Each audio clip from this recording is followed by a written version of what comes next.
Good evening, my fellow citizens. This afternoon, following a series of threats and defiant statements, the presence of Alabama National Guardsmen was required on the University of Alabama to carry out the final and unequivocal order of the United States District Court of the Northern District of Alabama. That order called for the admission of two clearly qualified young Alabama residents who happened to have been born Negro.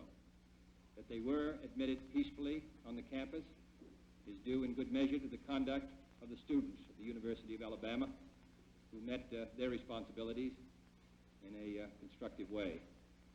I hope that every American, regardless of where he lives, will stop and examine his conscience about this and other related incidents. This nation was founded by men of many nations and backgrounds. It was founded on the principle that all men are created equal, and that the rights of every man are diminished when the rights of one man are threatened. Today we are committed to a worldwide struggle to promote and protect the rights of all who wish to be free. And when Americans are sent to Vietnam or West Berlin, we do not ask for whites only. It ought to be possible, therefore, for American students of any color to attend any public institution they select without having to be backed up by troops. It ought to be possible for American consumers of any color to receive equal service in places of public accommodation, such as hotels and restaurants and theaters and retail stores, without being forced to resort to demonstrations in the street. And it ought to be possible for American citizens of any color to register and to vote in a free election without interference or fear of reprisal.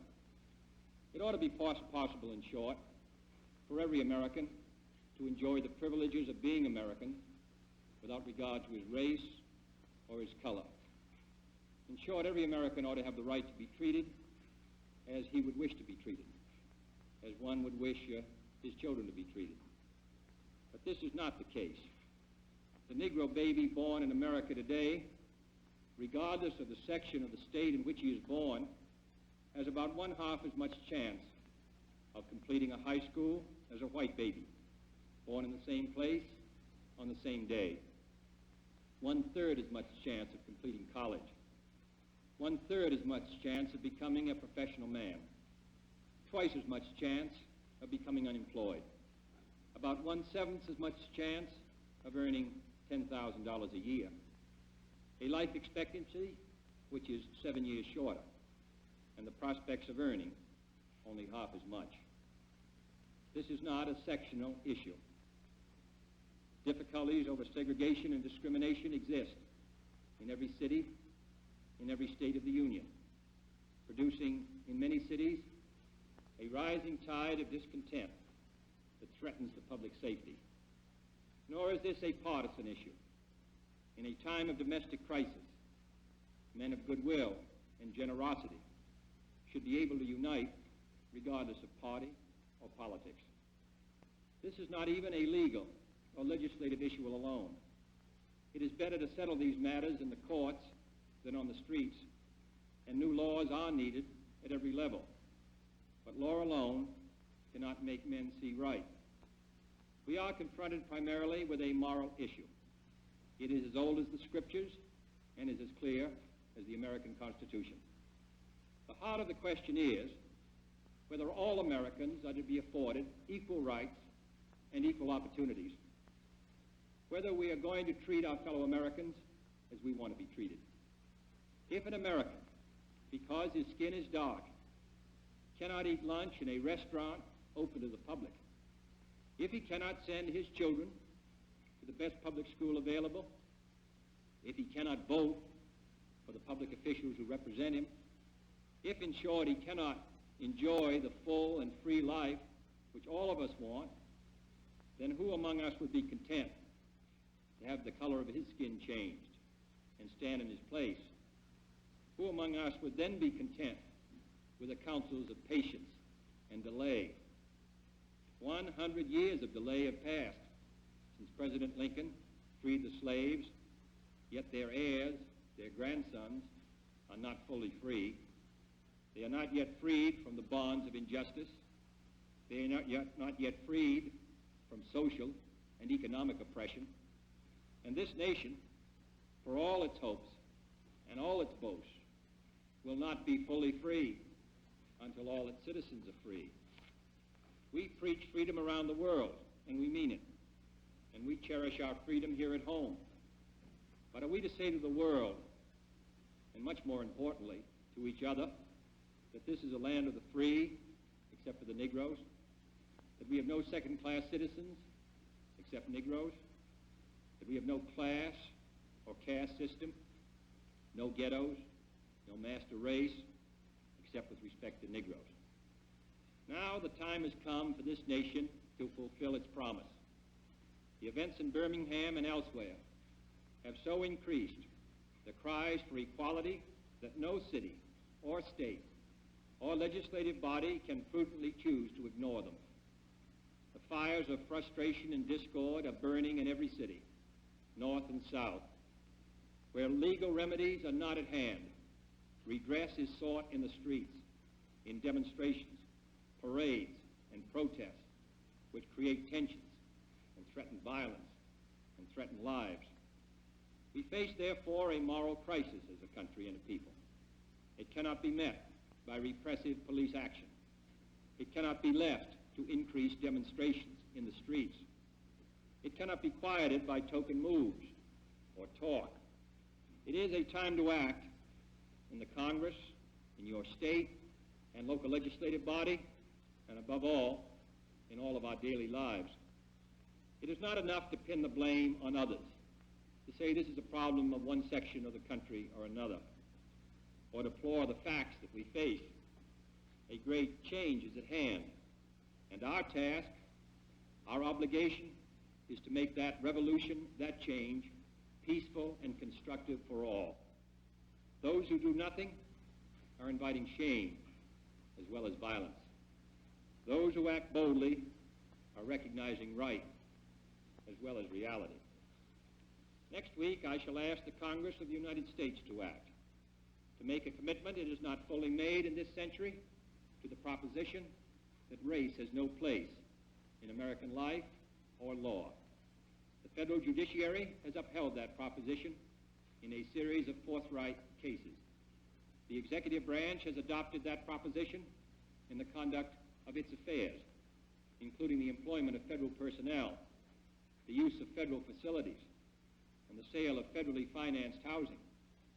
But there are other necessary measures which only the Congress can provide, and they must be provided at this session. The old code of equity law under which we live commands for every wrong a remedy. But in too many communities, in too many parts of the country, wrongs are inflicted on Negro citizens, and there are no remedies at law. Unless the Congress acts, their only remedy is the street. I am therefore asking the Congress to enact legislation giving all Americans the right to be served in facilities which are open to the public: hotels, restaurants, theaters, retail stores, and similar establishments. This seems to me to be an elementary right. Its denial is an arbitrary indignity that no American in 1963 should have to endure, but many do. I recently met with scores of business leaders, urging them to take voluntary action to end this discrimination. And I've been encouraged by their response. And in the last 2 weeks, over 75 cities have seen progress made in desegregating these kinds of facilities. But many are unwilling to act alone. And for this reason, nationwide legislation is needed if we are to move this problem from the streets to the courts. I'm also asking Congress to authorize the federal government to participate more fully in lawsuits designed to end segregation in public education. We have succeeded in persuading many districts to desegregate voluntarily. Dozens have admitted Negroes without violence. Today, a Negro is attending a state-supported institution in every one of our 50 states. But the pace is very slow. Too many Negro children entering segregated grade schools at the time of the Supreme Court's decision 9 years ago will enter segregated high schools this fall, having suffered a loss which can never be restored. The lack of an adequate education denies the Negro a chance to get a decent job. The orderly implementation of the Supreme Court decision, therefore, cannot be left solely to those who may not have the economic resources to carry the legal action or who may be subject to harassment. Other features will be also requested, including greater protection for the right to vote. But legislation, I repeat, cannot solve this problem alone. It must be solved in the homes of every American, in every community across our country. In this respect, I want to pay tribute to those citizens, North and South, who've been working in their communities to make life better for all. They are acting not out of a sense of legal duty, but out of a sense of human decency. Like our soldiers and sailors in all parts of the world, they are meeting freedom's challenge on the firing line, and I salute them for their honor and their courage. My fellow Americans, this is a problem which faces us all, in every city of the North as well as the South. Today, there are Negroes unemployed 2 or 3 times as many compared to whites. Inadequate education, moving into the large cities, unable to find work, young people particularly out of work without hope, denied equal rights, denied the opportunity to eat at a restaurant or a lunch counter or go to a movie theater, denied the right to a decent education, denied almost today the right to attend a state university even though qualified. It seems to me that these are matters which concern us all, not merely presidents or congressmen or governors, but every citizen of the United States. This is one country. It has become one country because all of us and all the people who came here had an equal chance to develop their talents. We cannot say to 10% of the population that you can't have that right, that your children can't have the chance to develop whatever talents they have, that the only way that they're going to get their rights is to go in the street and demonstrate. I think we owe them and we owe ourselves a better country than that. Therefore, I'm asking for your help in making it easier for us to move ahead and to provide the kind of equality of treatment which we would want ourselves, to give a chance for every child to be educated to the limit of his talent.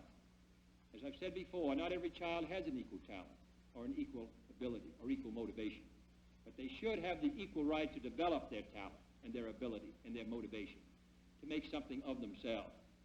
We have a right to expect that the Negro community will be responsible, will uphold the law, but they have a right to expect that the law will be fair, that the Constitution will be colorblind, as Justice Harlan said at the turn of the century. This is what we're talking about, and this is a matter which concerns this country and what it stands for. And in meeting it, I ask the support of all of our citizens. Thank you very much.